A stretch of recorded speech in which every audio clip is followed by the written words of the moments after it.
it's Lisa here. And Leanne. And together we're Sand Between Our Toes.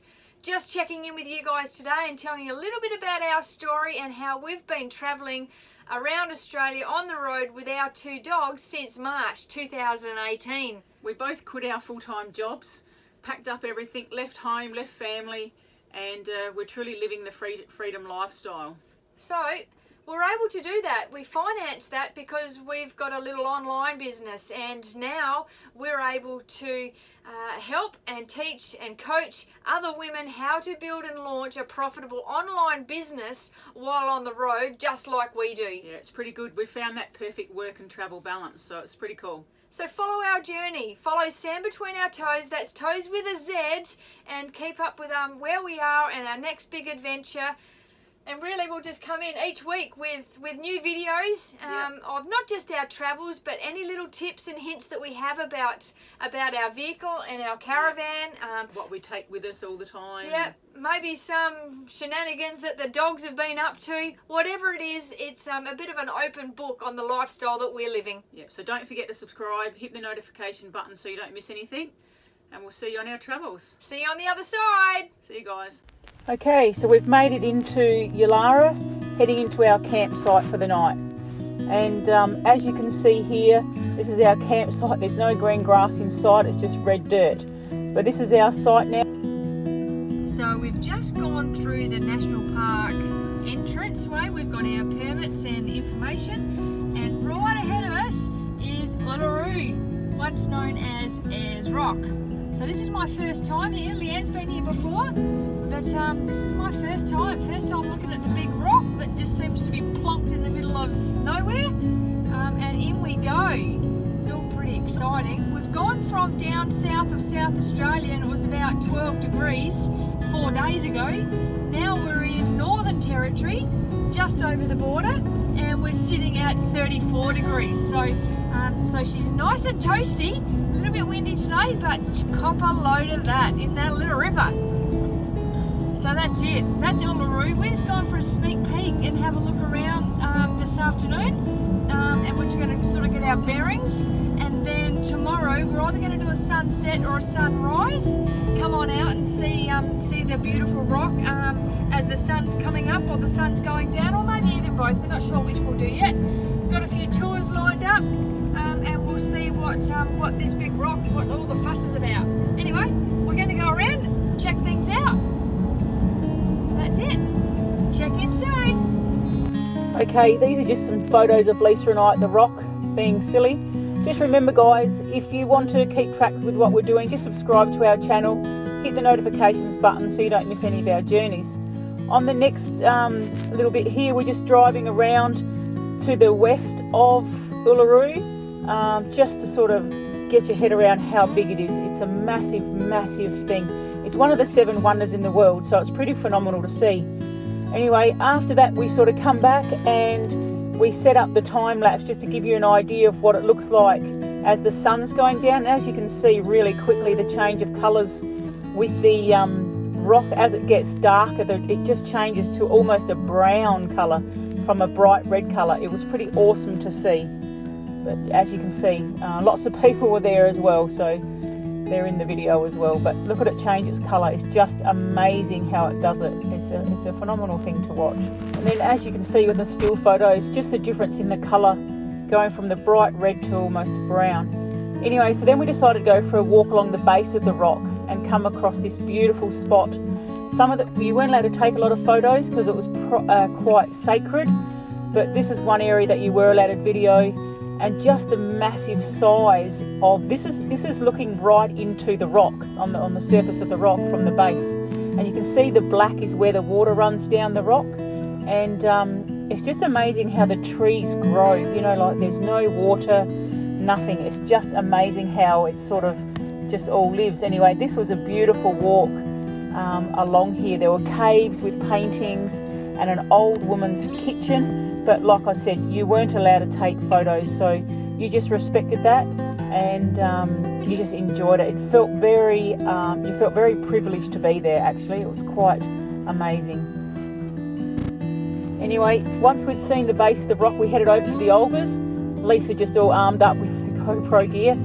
Anyway, this is us walking up to a walk inside the Olgas, which was pretty awesome as well. Not as tough as some of the walks that we've done, but it was pretty good. And then this is us just coming down one of the slopes, so it was quite steep, quite rocky, and you just had to be very careful where you walked. Once again, you know, it's very sacred. This is Aboriginal land, so you had to be very careful what you did. This is just looking up the face of one of the Olgas. It's just crazy. So we walked up to that point that you can see ahead there, but it was just so steep that it was just amazing to see.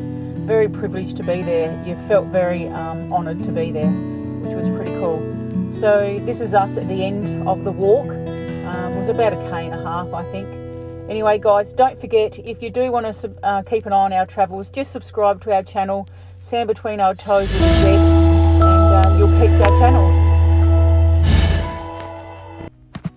Okay, so we left Yulara, headed up to Alice Springs, set up camp there, bit of concrete, which was nice to see, and then we headed out to explore the McDonald Ranges. So we've dropped the kids off at doggy daycare again today, so we can get out and explore the West McDonald Ranges.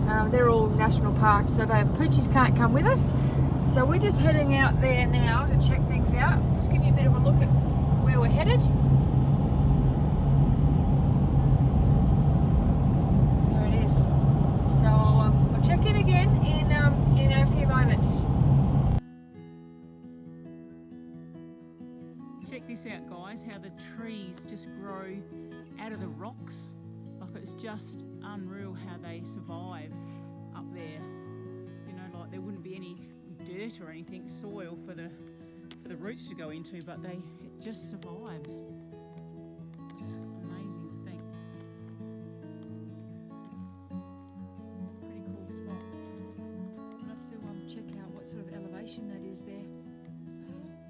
If we sort of put it into some sort of context of when we stood at the base of Uluru a few days back, and Uluru was over 800 metres above sea level, then at a bit of a hunch this one would be more than.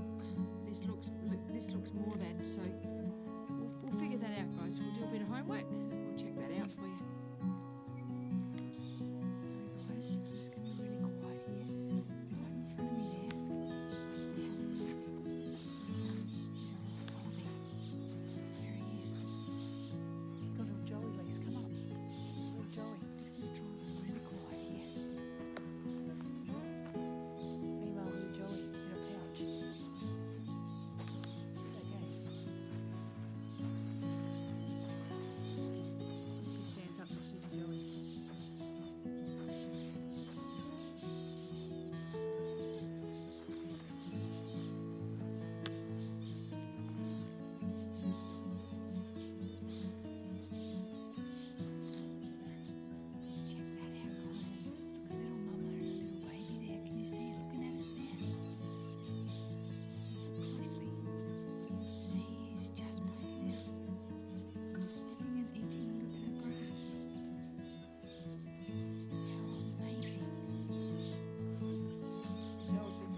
Leanne?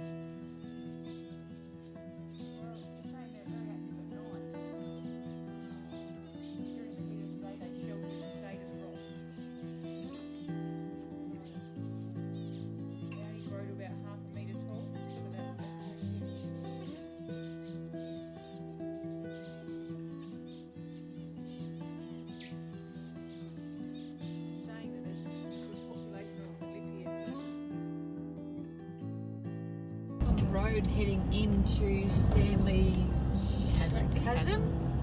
Can't even say that. Stanley Chasm. Not sure what we're expecting. We've heard good things about this, so we're heading sort of feels like downhill at the minute. So I'm imagining that very soon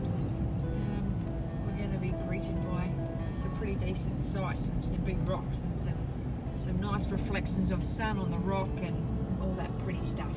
So now guys, we're at Stanley Chasm. We just thought we'd have a quick cup of tea and a coffee, and then we're heading in to see the Stanley Chasm, which is pretty amazing, as you'll see from the next video. But this is us enjoying just a quick break before we head in.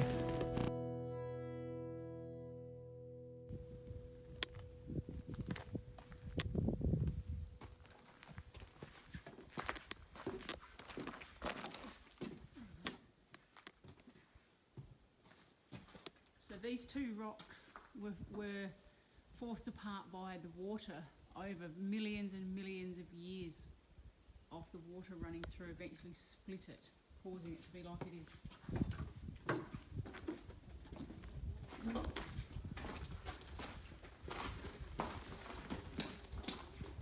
It's quite smooth on the edges of the rocks. If you touch the rocks, like it's quite smooth. So that would be also from the water, you'd imagine. So you can almost see, if you look to the right there, where you've got this flat spot here with the darker, it would have married against this other side. You can almost piece it together like a jigsaw, how it would have come apart. And once again, the trees and the shrubs just grow out of the rock.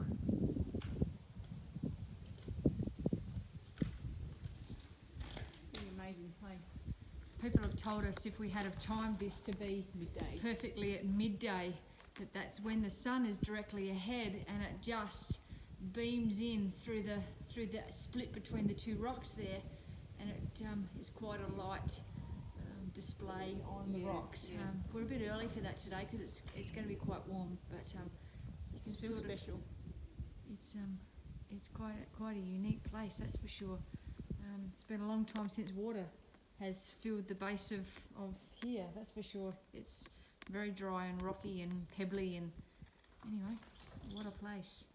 Stanley Chasm, beautiful. Okay, so next thing was that we met up with some campers and they told us to go up this trail, the Larapinta trail. Anyway, they said, oh, it's not too bad, so we headed up there. Unreal. The view was awesome at the top, but I tell you, the trek getting up, it only took us about 15-20 minutes to get up the top, but it was almost straight up. So it was pretty cool. As you can see there's no path as such really, you just sort of follow the rocks and get to the top, but you have a look and see what you think. It's pretty cool.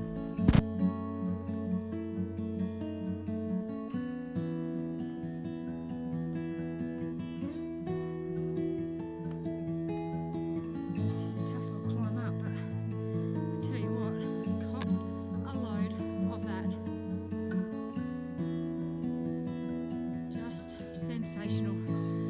So Leanne's still coming up here, and we've got probably, I don't know, maybe another 50 metres, so we'll get to the top. So guys, I'm out of breath, but here we are, made it to the top, and I hope you guys can see clearly what the trek was all about. It's being able to see right up the top here. Well worth that trek. Tell you what, wasn't for the faint-hearted though. She was tough going. Anyways, that's what life's all about, eh? You got to get out and you got to explore and you got to do the hard stuff. That was fun. Now we got to go down. Just headed off the beaten track down here a bit, guys. Headed toward Ellery Creek, the big hole. Not sure entirely what that means, but anyway, we're going off the main roads, unsealed, down this way. As you can see by the car in front of us, she's pretty dry out here. It's a bit dusty, but anyway, that's pretty cool. We're off the grid again.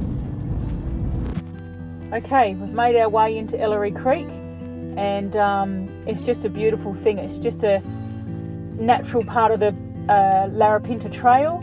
And there's just a beautiful water hole at the end where people are swimming. Apparently it's very, very cold.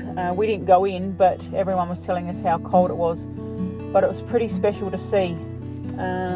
Just very enjoyable as well. So it's just very dry here at the moment. Like, this is just a bit of a water hole. The rest of the place is so dry. but all the wildlife comes out during the night to eat and drink. Okey-dokey. Just approaching Ellery Gorge. What was it called, Leanne? The Big Hole. Yeah. Cop a load of that. How magnificent is that? This is a permanent watering hole. The water actually never goes away, so I'm not sure where the source is of why it holds the water here or where the water's coming from, but we'll check that out. But how beautiful is that?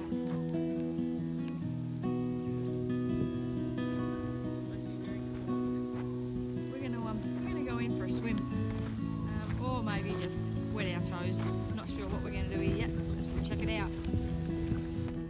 Okay, so after being at Ellery Creek, we headed up to Ormiston Gorge, which was the last water hole on the trail.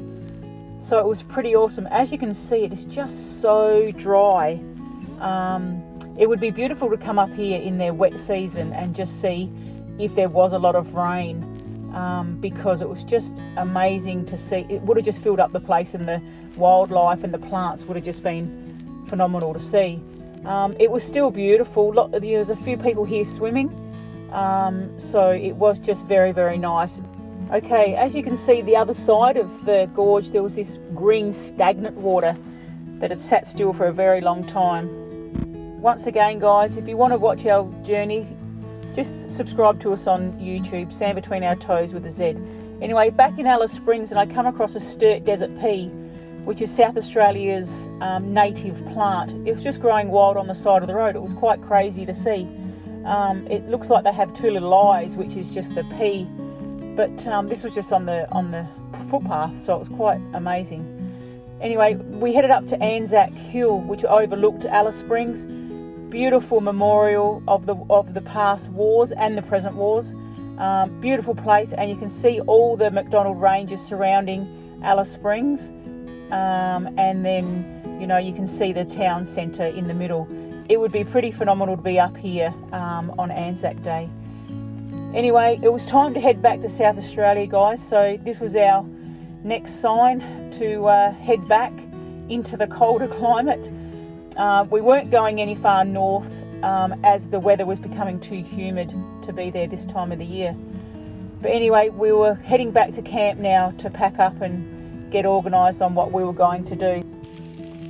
Hey gang, so we've just checked in here at Marla in South Australia, and I'm just cooking some tea. Got some chippies on. We're going to cook some fish. Got a salad in the fridge ready to go. And hey Leanne. So we're just checking in.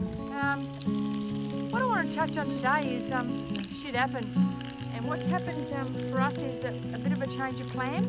And that our heading north has sort of done a bit of a backflip, and what happens when you live on the road is that quite literally shit happens. And yesterday we got a phone call to say that a member of Leanne's family had just passed away. So shit happens, and it looks like we're not heading any further north or west or east, that we've turned around and we're heading south. So today we're on our way back. That's what happens when you live on the road. That shit happens, and it's not something that we particularly plan for. It's something that we talk about, and we know that we'll have a bit of a strategy in place, and our strategy is that we A, turn around and head for home, B, that we put whoever's family is in trouble, we put the other person on the plane and we send them home, or C, we stay where we are. These circumstances were that we decided that we're going to turn around and we're going to head home. So we're going to make it home probably within 3 days, and we'll be back with Leanne's family, and she can do what she needs to do. But that's what happens, guys. It's one of those things that you don't plan for, you don't want to have happen, but it's happened. So we're just pivoting and we're heading back south, and we're going to just check in with Leanne and her family, and that's just what happens when it's life on the road. Anyway guys, we're here, we're okay. We've bunkered down at Marla. It's a cheap camp. We're quite literally only just over the border of South Australia, between South Australia and Northern Territory, in a really cute little park.